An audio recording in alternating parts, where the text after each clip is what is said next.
Assalamualaikum warahmatullahi wabarakatuh. Bismillahirrahmanirrahim. Sebelumnya perkenalkan, saya Ani Prihatini dengan NIM 28920500093.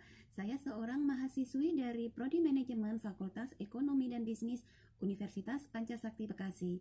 Pada kesempatan kali ini, saya akan membahas materi tentang salah satu contoh permasalahan di ekonomi makro, yaitu tentang kemiskinan. Video ini saya buat dalam rangka performan tes pada mata kuliah Ekonomi Makro dengan dosen pengampu Bapak Miko Supriyatna. Kenapa kemiskinan ini saya katakan sebagai salah satu contoh dari permasalahan ekonomi makro? Karena kemiskinan merupakan suatu permasalahan yang selalu dihadapi oleh manusia dan implikasi permasalahan tersebut dapat melibatkan seluruh aspek kehidupan manusia itu sendiri. Kemiskinan dari sisi ekonomi penyebabnya dibagi menjadi 3, yaitu yang pertama, secara mikro, kemiskinan muncul karena adanya ketidaksamaan pola kepemilikan sumber daya yang menimbulkan distribusi pendapatan yang tidak seimbang. Yang kedua, kemiskinan muncul akibat dari perbedaan kualitas sumber daya manusia. Kualitas sumber daya manusia yang rendah menunjukkan produktivitas yang rendah pula. Rendahnya kualitas sumber daya manusia ini diakibatkan karena rendahnya pendidikan, nasib yang kurang beruntung, adanya diskriminasi, atau karena faktor keturunan. Yang ketiga, kemiskinan muncul akibat dari perbedaan akses dalam modal. Permasalahan kemiskinan ini merupakan salah satu persoalan yang sangat mendasar dan menjadi pusat perhatian pemerintah di negara manapun, termasuk di Indonesia.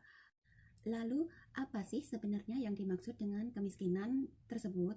Kemiskinan adalah suatu kondisi di mana seseorang tidak dapat menikmati segala macam pilihan dan kesempatan dalam pemenuhan dasar kehidupannya, seperti tidak dapat memenuhi kesehatan, standar hidup layak, kebebasan, harga diri, dan rasa dihormati seperti yang dimiliki oleh orang lain.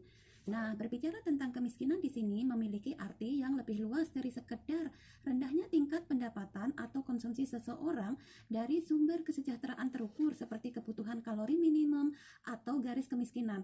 Akan tetapi, kemiskinan memiliki arti yang lebih dalam karena berkaitan dengan ketidakmampuan seseorang untuk mencapai aspek di luar pendapatan tersebut.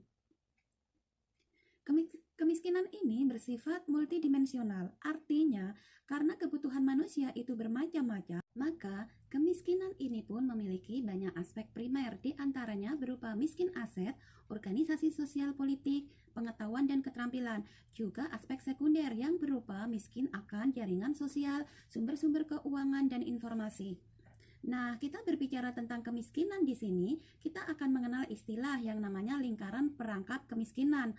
Ini merupakan suatu rangkaian kekuatan-kekuatan yang saling mempengaruhi satu sama lain sedemikian rupa sehingga menimbulkan keadaan di mana suatu negara akan tetap miskin dan akan menghadapi banyak kesulitan untuk mencapai tingkat pertumbuhan ekonomi yang tinggi. Menurut pendapat Nurse, seorang ekonom internasional dan pembuat kebijakan Estonia, terutama di bidang keuangan internasional dan pembangunan ekonomi, beliau mengatakan bahwa lingkaran perangkap kemiskinan timbul karena adanya keadaan-keadaan yang menyebabkan timbulnya hambatan kepada terciptanya tingkat pembentukan modal yang tinggi akibat dari rendahnya tingkat pendapatan masyarakat. Keadaan ini berakibat kemampuan masyarakat untuk menabung sangat rendah. Yang selanjutnya, kemampuan pembentukan modal menjadi kecil sehingga produktivitas juga akan rendah. Jika keadaan demikian ini terus berputar, akan menyebabkan rendahnya tingkat pendapatan yang pada akhirnya menimbulkan kemiskinan pada masyarakat. Nah, berbicara lebih lanjut tentang kemiskinan di suatu negara, contohnya seperti di Indonesia, yang merupakan negara berkembang dan berbentuk kepulauan dengan jumlah penduduk yang besar yang tidak lepas dari permasalahan kemiskinan ini. Salah satu contoh pulau terpadat di Indonesia adalah Pulau Jawa.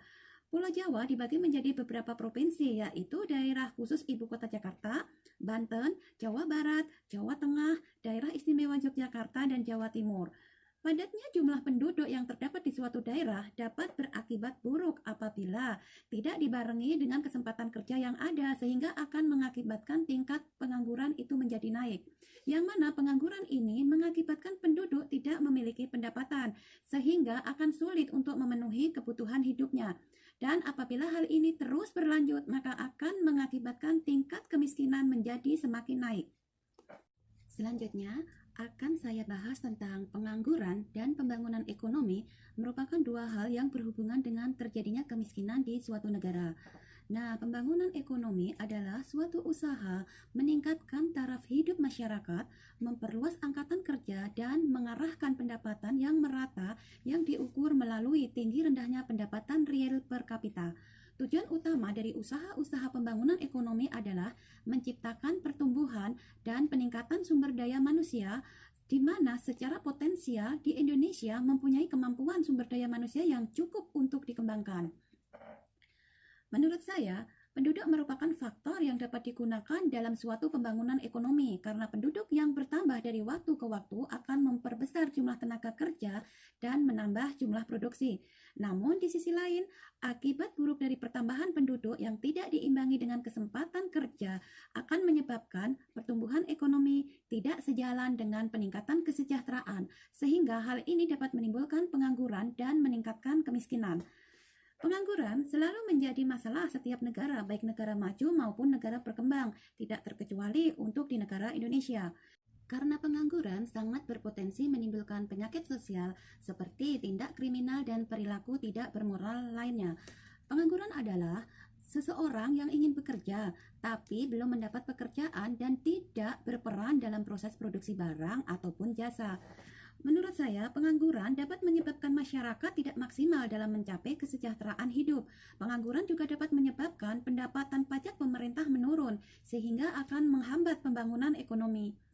Demikian beberapa alasan dari saya, kenapa upaya untuk menurunkan tingkat pengangguran dan menurunkan tingkat kemiskinan adalah menjadi sama-sama pentingnya. Karena jika masyarakat tidak menganggur dan memiliki penghasilan, pastinya penghasilan tersebut dapat digunakan untuk memenuhi kehidupan mereka, dan sudah pasti tingkat kemiskinan itu menjadi menurun.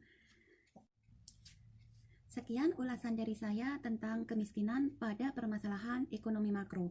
Semoga bisa bermanfaat buat diri saya sendiri khususnya dan teman-teman semua pada umumnya.